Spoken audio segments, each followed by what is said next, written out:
Hello and welcome to episode 2 of the C Word, a show where we ask baffling questions like if capitalism is supposed to reward merit, then how come a fool like me is doing so well? Anyway, let's talk about They Live. John Carpenter's 1988 film is the story of a homeless drifter who discovers, somewhat accidentally, that hidden beneath the world he inhabits is a darker, more sinister reality. With the help of a pair of glasses, he can see the world as it really is, and once he sees it, he understands it and slowly learns how to fight back. The message of They Live, as I understand it, is about not being content with the way things seem to be, or as everyone around you assures you they are, but instead to look underneath, to tear the veil of conformity and look and learn and understand things as they truly are. Only then is the world intelligible in any real sense. And with that in mind, dear children, let's put on our special glasses and take a trip to, let's go check out this little island west of mainland Europe. Oh yes, Great Britain. That's a place that's done well for itself in the past few centuries. I'm sure they can show us how to be more like them.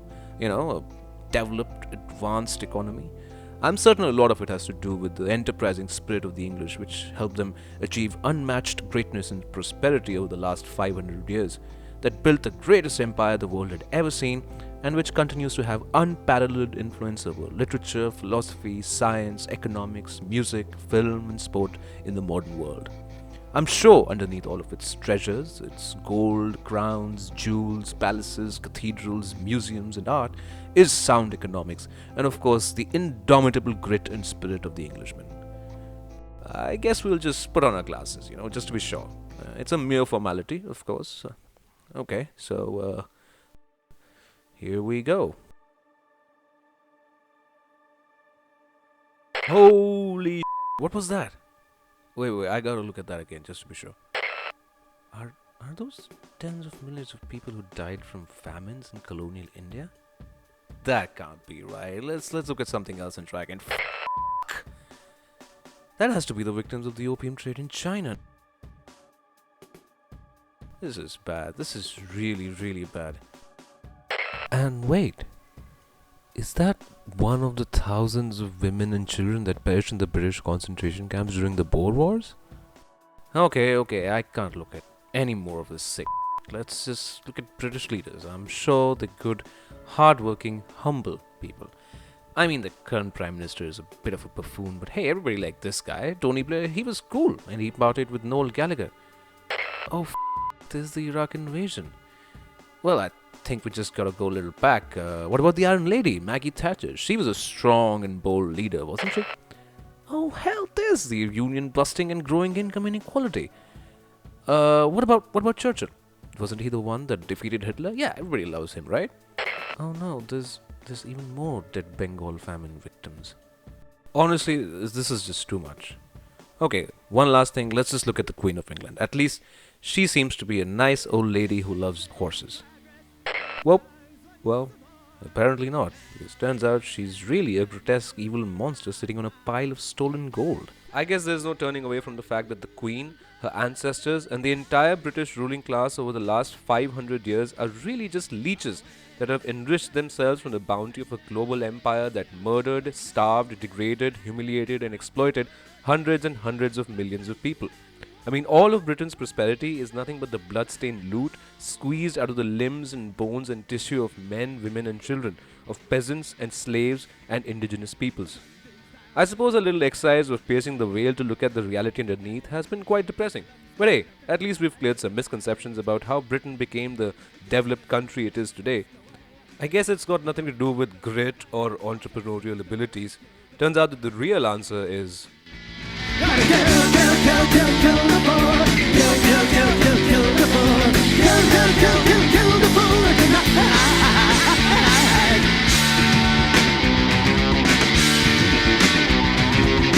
The sparkle of champagne, the crime rate's gone to free again. A life's a breeze if you must feeling right. Jane Fonda on the screen today, convince the liberals it's okay. So let's get dusted and so away tonight.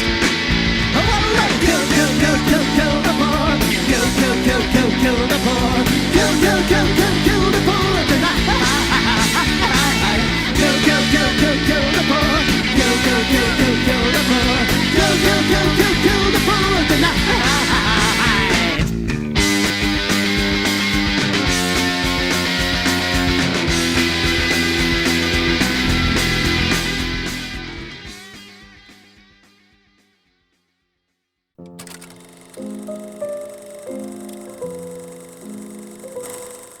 I want to begin, somewhat tangentially, by registering my objection to the division of the world into developed and developing economies. Just so we're clear from here on out, every time I use these terms, I'm using them with scare quotes. Anyway, in this binary division, India is a developing country and Britain is a developed or advanced country. There are obviously a whole host of legitimate criticisms of these terms, but I'm only going to focus on two which are relevant to our discussion and which we rarely hear about. First, I feel there is an implicit assumption when one refers to countries as developing economies that as long as they keep doing what they're doing, they are on the path to becoming developed. And in almost all cases, what these countries are doing is some version of what the developed countries and organizations such as the IMF and the World Bank, which parenthetically represent the interests of international finance, tell them to do, which is neoliberalism. To become a developed nation, so the neoliberal doctrine goes, one has to lure international finance capital to help the country's population transition from low productivity agrarian activities in rural areas to high productivity industry concentrated in urban centers. But it's not just enough to put out a sign saying wanted international finance. One has to structure the economy in a way that appeases international investors.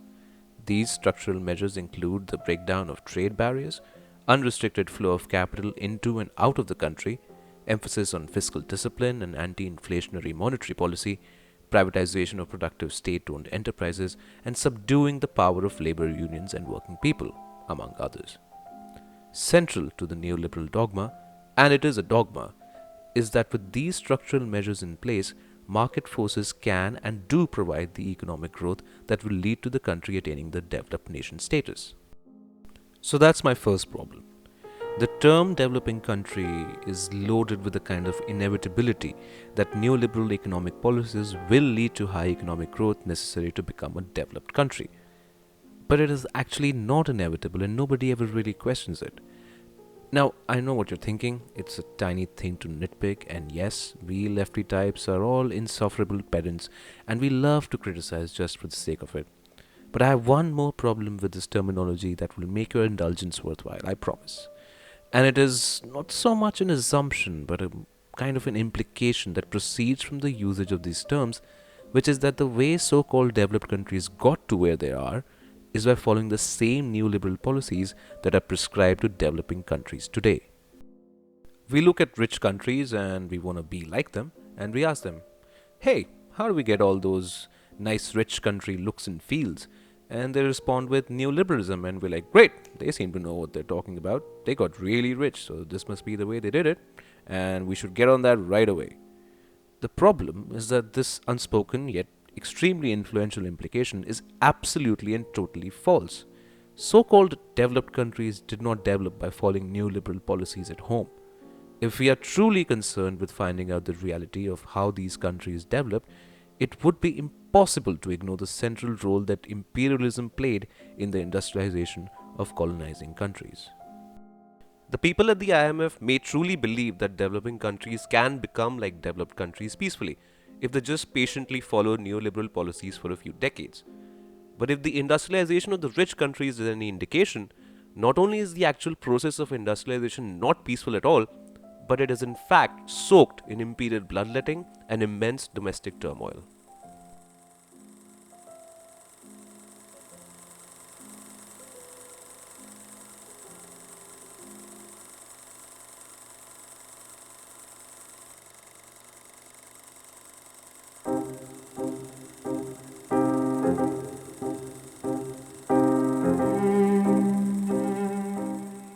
Delivering the T.G. Narayanan Memorial Lecture in 2012, economist Utsa Patnaik said that it is, quote, entirely fallacious to conflate the past trajectories of capitalist transition in Europe with present developments in poorer countries, because these past trajectories are inconceivable without the aggressive external expansion today's advanced countries followed, which permitted them to externalize the inner contradictions of their own societies to a substantial extent and to pass the costs of industrial development on to other peoples.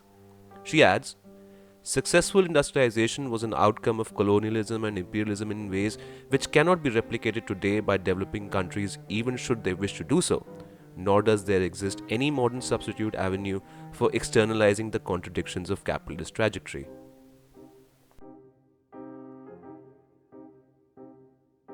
The experience of India under the colonial rule of the British is noteworthy if one wants to know what passing the costs of industrial development to other peoples looks like. In order to absorb the pre-capitalist British population into the new industrial economy, colonial India was flooded with cheap British imports to create a market for these goods. Relatively expensive Indian handicraft goods were thus priced out of the market, destroying Indian industry and creating massive unemployment. The cost of creating employment in the industrial sector in Britain was thus passed on to the workers in Indian industry. That is, the industrialization of Britain was accompanied by the deindustrialization of India. As Patnaik says in a lecture, unemployment was also exported by industrializing countries through flooding the subjugated, already populous tropical colonies with cotton textiles and other manufactured goods under discriminating commercial policy which kept these markets compulsorily open to imports while the home country was protected from their handicraft manufacturers for nearly 150 years. It's funny how free trade works, isn't it? It's almost as if what constitutes free trade is dependent on whether or not it serves the interests of the dominant capitalist powers. But oh well, what do I know? Anyway, as we've seen, the counterpart to Britain's industrialization was the deindustrialization of India. But for the British, the consequences of massive unemployment created by deindustrialization had another huge benefit, which we'll get to next. There was no attempt to build industry in the colonies to tackle unemployment, as that would compete with the industrial products of the colonizing countries. So much of the foreign investment was directed towards the extraction of natural resources in mines, plantations, etc. Because of this, deindustrialization created a vast army of desperate people dependent on the export of primary commodities, that is, the produce of land which enters into industrial production as a raw material or is directly consumed. Now, this is where things get interesting and really sick and perverse too. So the British set up this absolutely insane and downright evil scheme to expropriate the earnings that the producers of primary commodities in India should have earned, which is explained in Utsa and Prabhat Patnaik's book A Theory of Imperialism. Here is a slightly simplified version of the process. Let's say I'm a landless peasant in colonial India and I have to sell something that I grew. Luckily for me, I'm a part of the British Empire, so I can use the global reach of this great empire to participate in the world free market. So I seek out the local agent of an exporter and strike a deal with him to sell my crop. I take my money and start walking home a happy man. But my modest joy turns into unmitigated horror as I approach my dilapidated dwellings because standing outside I see the colonial taxman, who immediately snatches my earnings in the name of the Queen. Robbed of my earnings, I now have to find the moneylender and get some credit so my family can survive. But at least I can take some solace in the fact that some of my produce will be exported all over the world and help colonial India earn some money for its development, right? Well, wrong. Because in reality, the foreign exchange that my primary commodities earned never even make it to India's shores. The British set up a mechanism which forced importers of India's goods abroad to purchase bills of exchange, called council bills, by depositing the equivalent amount of pounds or dollars or francs in the account of the Secretary of State for India in the Bank of England. The foreign importers would then send these bills through post or telegraph to the Indian exporters, who would go to the closest exchange banks and convert the council bills to rupees, out of which came the payment for the goods I sold, by the way. Now, the interesting thing is that the council bills that the local exporter encashed at the exchange did not produce a claim on the account of the Secretary of State of India. That is, it did not come from the Bank of England, as it should have. It actually came from the Treasury, from funds earmarked in the budget under the head Expenditure Incurred Abroad. This money, in turn, comes from the revenue earned by taxing colonial subjects like me, meaning that in reality, I was not really paid at all for my produce.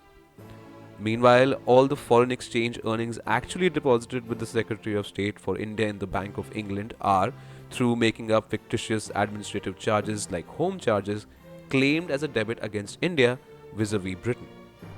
They just made stuff up and claimed India's export earnings as payment for their so-called expenses. I can actually read out some of these bullshit expenses. Let me just Let me just get this old book of accounts that I have lying around for some reason. Alright, here we are. Let's see. What do we have? Solid gold horseshoes for the Viceroy's favorite horse. That actually could be real. What else? Let's see. Yeah, General Lord Kitchener's annual reenactment of the Jungle Book with real animals. That's a good one. I'd actually like to see that. And Queen Victoria's scholarship for bright students from the colonies to study race science and phrenology at Cambridge. That's just wholesome. Anyway, all these manipulated charges, which the Patnaik's term drain associated payments, sometimes even exceeded India's export earnings, forcing India to be in debt to the British, which created future interest burdens. As they point out, during the period 1922 to 38, for example, India's cumulated total export surplus earnings, taking merchandise and gold from the whole world, including the managed trade deficit with Britain, was 1,022 million pounds, while largely manipulated invisible debits with Britain alone totaled 1,170 million pounds and necessitated borrowing by India to the extent of 148 million pounds. In the through the looking glass world of colony and metropolis, relations were transposed. The trade surplus colony was obliged to borrow from the trade deficit metropolis. For no sovereign country would we find the invisible debits with one country alone, thus systematically exceeding the positive earnings with all other countries. The important thing here, apart from the fact that Saul Goodman would have made a great colonial administrator, is that the drain of India's export earnings had massive positive consequences not just for Britain alone, but for all other industrializing countries at the time in Western Europe and North America. Britain was exporting capital to these regions as investment, which helped in their industrialization. Moreover, Britain's position as the leader of the world capitalist system hinged on it keeping its markets open to the products of newly industrializing countries so as to accommodate their ambitions. Ordinarily speaking, doing those two things simultaneously, that is, exporting capital while allowing foreign goods to the home market, is not sustainable at all, as it can lead to a balance of payments crisis.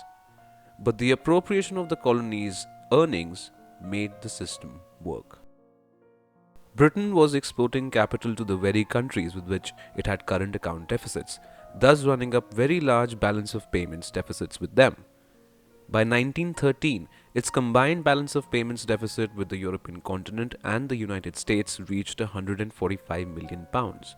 Quite an unsustainable sum if it had to be financed by normal means. Britain could incur such large capital exports and resulting balance of payments deficits with impunity because it could appropriate at will the enormous gold and foreign exchange earnings from the global export surplus of its colonies, while paying the colonized producers of the export surplus in local currency out of the taxes raised from these very same producers. In summation, we can see that the conditions that help the industrialization of what are today called developed countries has less to do with sound economics and more with imperialism. First, deindustrialization of India under a discriminatory trade policy which no one would call free or fair created a huge market for British goods, helping in Britain's industrialization and forcing most of the Indian citizenry to become a part of a desperate, impoverished army of labor. Secondly, the drain of the earnings of this labor army helped spur industrialization in other countries, shunning all the wisdom of fiscal prudence by allowing British capital to invest in these countries while also keeping its own market open for goods produced in these countries. Imperialism, thus, was at the heart of industrialization.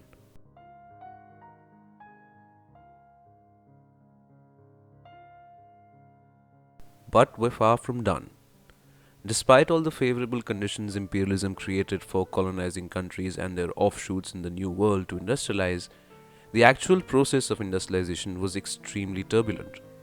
A part of the problem was something that is extremely relevant even today, and that is the intrinsic drive of capitalism to squeeze the maximum amount of labor out of the minimum number of laborers by adopting newer and newer technology. In our time, this tendency is manifested in the move towards greater automation, destroying traditional jobs, and 200 years ago it was much the same, even though the technology was much less sophisticated. In a lecture, Patnaik says, even though the early machines 2 centuries ago were very simple, they displaced labor on a massive scale. A single spinning jenny had 80 spindles, needed only one worker, and threw 79 traditional spinners in Europe out of work. Jennies with up to 800 spindles each were known to be used before being replaced by mule spindles. The adoption of such labor displacing technology meant that employment generated in the emerging industrial economy was not enough to absorb all the peasants and serfs driven off their lands due to enclosures and all the artisan manufacturers dislocated due to large scale mass production. The resulting unemployment and terrible working conditions obviously caused massive social upheaval, manifested in the growing trade union movement and several abortive working class revolutions. But Patnaik posits that the situation for the capitalist class could have been even worse had it not been for what she refers to as the safety valve of emigration. Large-scale migration of people from Western Europe to new areas of settlement in the United States, Canada, Australia, New Zealand, South Africa, etc., where the indigenous population was being driven from their lands, provided an opportunity to those thrown out of work due to industrialization to become landowners. According to Patnaik, on average, half of the entire annual increments to its population left Britain every year for a century. If the same process was replicated in India at the same rate as Britain's, some 450 million people should have emigrated since independence, Patnaik adds. Emigration not only helped calm the insurrectionary flames in industrializing countries, it also led to a squeeze of the labor supply, thus putting bargaining power in the hands of the organized labor force. This was crucial in allowing them to win concessions from their employers and improve their standard of living. But Patnaik urges us not to ignore the other side of the coin. The rights won by the working class in the then industrializing nations through hard-fought struggles was conditional on the unfreedom of non-European peoples. The latter include not just the agriculturalists in India, or the indigenous population in North and South America, Australia, New Zealand, and Africa, but also slaves working in the plantations in the Caribbean and the American South. The common thread, again, is the crucial role of imperialism and, in this case, settler colonialism in the ability of these countries to successfully industrialize.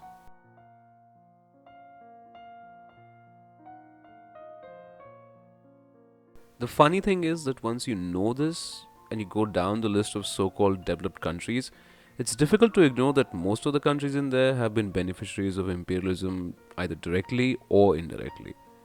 What you also find is that apart from these, whichever country is left on the list is either a tax haven or a country that has or had in the not so distant past an extremely strong interventionist state like some former Soviet states and Japan and the East Asian tigers. What you won't see on the list is a single state that has industrialized by following neoliberal economics. Let me go one step further actually. It is difficult to think of a single country that has successfully industrialized following neoliberal economics. At least I can't think of one. However, I can think of a lot of countries that are not developed, that are poor, and have been following neoliberal policies for quite some time. Countries in Central and Latin America and Africa have done so the longest, and they have stayed where they were economically speaking forever. Closer home, the same can be said of Pakistan. Oh wait. Of course there is one country that has been a neoliberal success story, and it's us, guys. It's been India. We've had such fantastic growth ever since 1991. It's been splendid. We've got hundreds of millions of people out of poverty and catapulted over 100 into the billionaires club. Surely we are alone among all other countries where we can say for certain, without a shadow of a doubt, and with complete conviction, that the money has indeed trickled down from the pockets of billionaires to the poorest of the poor. We are, I believe, the champions of neoliberalism. We are the best, and the world shall soon know it. To hell with those who think we are delusional. Delusional for what? Thinking that something that hasn't happened ever is going to happen. Thinking that